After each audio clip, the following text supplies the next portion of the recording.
Hi friends, आज lunch हेबाकू जाऊँगी। देखु एटा शाग भजा, एटा गोटे कलरा गोटा भाजी ताकू चापिकी पत्थर देकी चापा है। देखो कमी कलरा गोटा देखते चापीदे भर को मसलाटा जीव।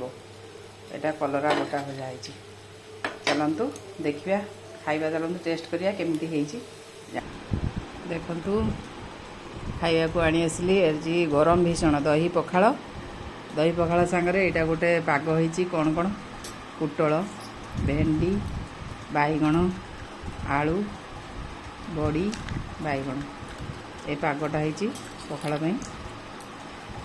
देखु एटा हला तापरे एटा देखु एटा हला टिके तुराणी देदेबा।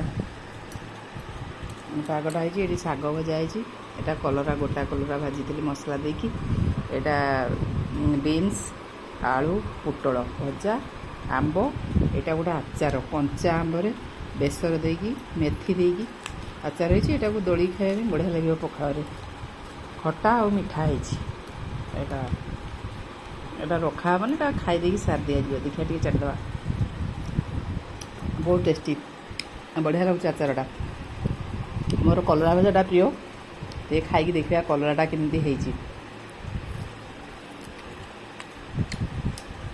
मस्त आसतु दही पखाड़ मजा नवा।